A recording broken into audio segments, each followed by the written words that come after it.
Hello guys, maulan na panahon dito sa Mindanao. Gawa tayo ng tortang bulinaw. Sarap to guys, one of my favorite ulam. Simple lang ito guys, lagyan ng itlog at tsaka harina.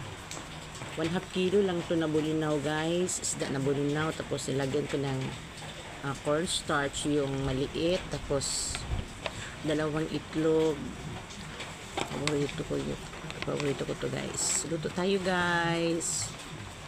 Sarap to. Itutuhin ko na to.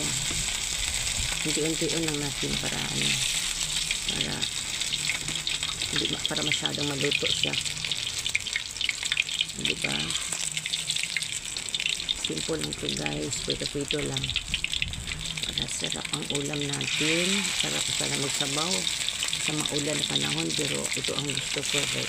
Ito na ang available namin dito sa rep namin, kasi mahal ang isda ngayon kasi may bagyo.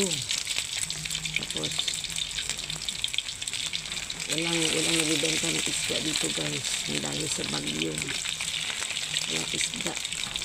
Sarap ka naman magsumba or tawag yan sa Tagalog yung magsumba. Ito na lang gagawin ko, magtortang bulinaw.